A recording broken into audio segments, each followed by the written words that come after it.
Hello guys, welcome to my YouTube channel. কেমন আছো তোমরা? এখন আমরা কথা বলবো হচ্ছে হলিউডের একটি ফিল্ম নিয়ে। ফিল্মটার নাম হচ্ছে এলিয়ান রোমিউলাস, যেটা এবছরে রিলিজ হয়েছিল আগস্টের দিকে। সেই ফিল্মটা এখন দেখলাম, কেমন লাগলো এই ফিল্মটা সেটা নিয়ে কথা বলবো। চলো ভিডিওটা শুরু করা যাক। কেমন হলো এই ফিল্মটা এলিয়ান রোমিউলাস?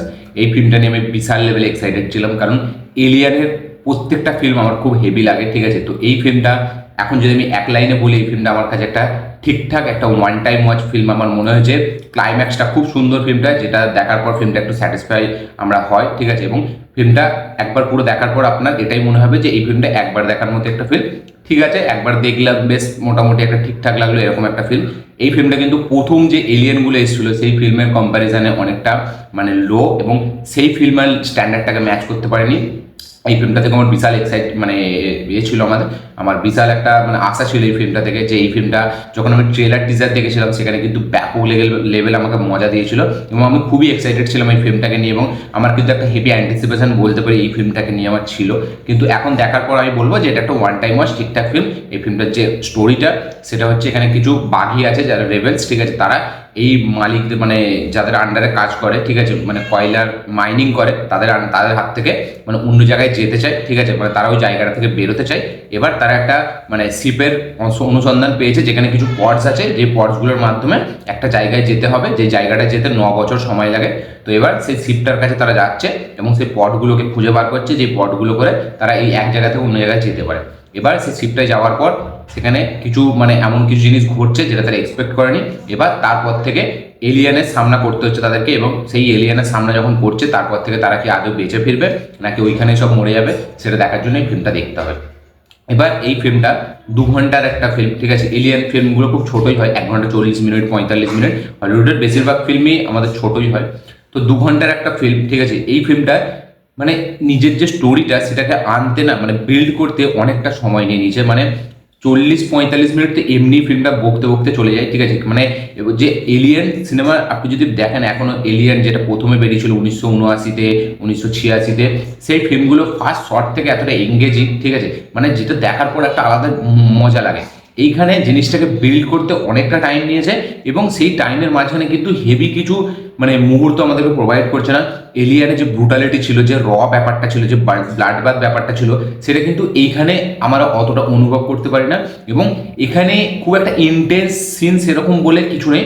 ক্লাইম্যাক্সটা একটা মানে সারপ্রাইজিং প্যাকেজ আছে, যেটা দেখে বেশ একটা আলাদা মজা লাগে। কিন্তু বাকি যে সিনগুলো আছে সেখানে কিন্তু খুব একটা হেভি ব্রুটালিটি নেই, যেটা আমাদেরকে ট্রেলার দেখে আমরা ভাবছিলাম যে না হবে, এটা আমাদেরকে প্রোভাইড করবে। আপনি এলিয়েন দেখবেন, এলিয়েনের ফার্স্ট শট থেকে এতটা ব্রুটালিটি, সেখানে কিছুক্ষণ ছাড়া ছাড়া একটা মুভমেন্ট, সেখানে সেখানে যে ওই যে মানে হরর ব্যাপারটা ছিল, সেখানে যে ব্লাড বাথ ব্যাপারটা ছিল, সেই ব্যাপারটা কিন্তু এই এলিয়ান রোমিউলাসে নেই। এখানে স্টোরিটা বিল্ড করতে অনেকটা সময় লাগে, প্রেজেন্টেশনটা মানে এক্সিকিউশন লেভেলে অনেকটা মানে লো হয়ে গেছে। ফিল্মটা প্রেজেন্ট করতে অনেকটা সময় নিয়ে নেয়। তার সাথে সাথে এই ফিল্মের যে গল্পটা মেন মুদ্রাটা যে ব্যাপারটা জানতে পারছে এরা, ঠিক আছে, সেইটাই অনেকটা টাইম নিয়েছে হতে হতে। আমরা এলিয়েন যদি দেখি, এলিয়েন রিসারেকশন যদি দেখি, ঠিক আছে, সেখানে কিন্তু অনেকটা ফার্স্ট টাইম থেকেই সেই ব্যাপারটা আমাদেরকে ইন্ট্রোডিউস করানো হচ্ছে। তারপর থেকে এই যে এলিয়েনগুলো আছে তারা এবার এক একটা করে শিকার করছে। এবার এলিয়েনের এইটাই দেখতে মজা লাগে, যে এলিয়েনটা একটা করে শিকার করছে এবং তারা এদের সাথে লড়ছে। এবং এইখানে গল্পটা কিন্তু একটু আলাদাভাবে প্রেজেন্ট করা হয়েছে।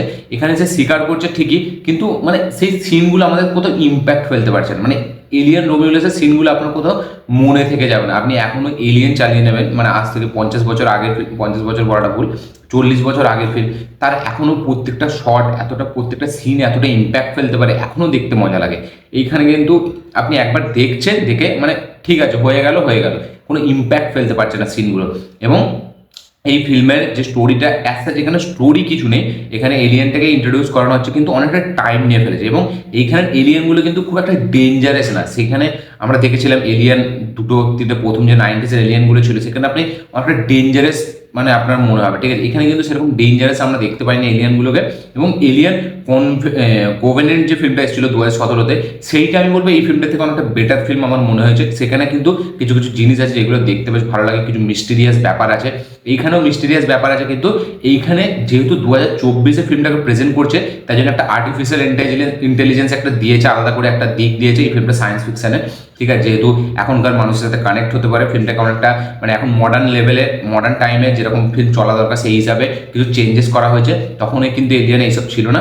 এবার এই ফিল্মটা সেকেন্ড হাফ থেকে আমি বলবো অনেকটা ইন্টারেস্টিং হয়, যখন ব্যাপারটা পুরো একদম জমে যায় সেকেন্ড হাফ থেকে কিন্তু এই ফিল্মটা বেশ একটা ভালো দিকে যেতে থাকে, এবং ক্লাইম্যাক্সটাই যে জিনিসটা আমরা দেখতে পাই সেটা কিন্তু একটা হাই দেয় আলাদা। যখন আমাদের ওই ক্যারেক্টারটা সে ইন্ট্রোডিউস করানো হয়, ঠিক আছে, সেখানে কিন্তু একটা মুভমেন্টস আছে যেটা বেশ ভালো লাগবে, এবং এটা যখন অডিয়েন্সের সাথে দেখবেন তখন আপনাদের কিন্তু একটা আলাদা হাই দেবে। এখানে আমিও ক্লাইম্যাক্সটা সত্যি বলছি আমার বেশ ব্যাপক লেগেছে।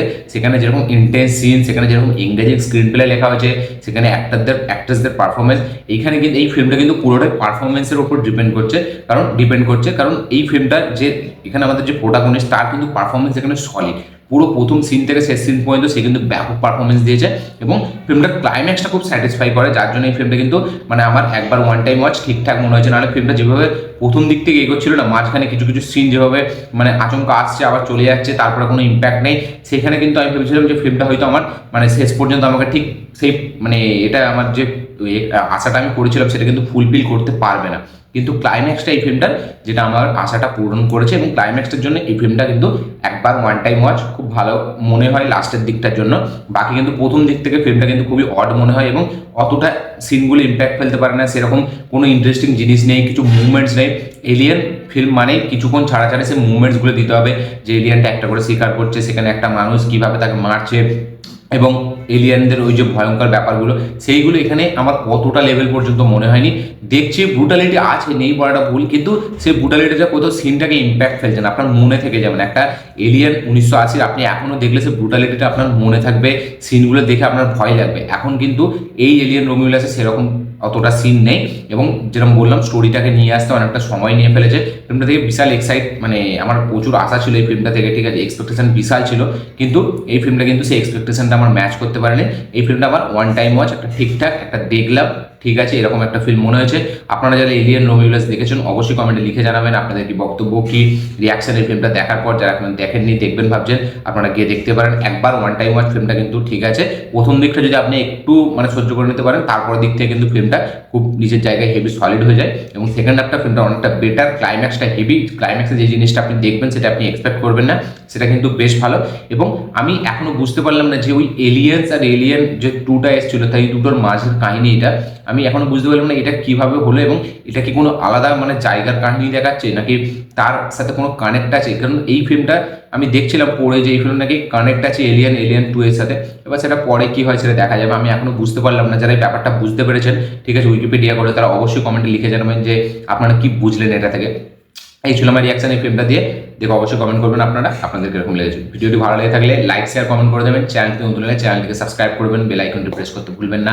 দেখা হচ্ছে পরের ভিডিওতে, ততক্ষণের জন্য।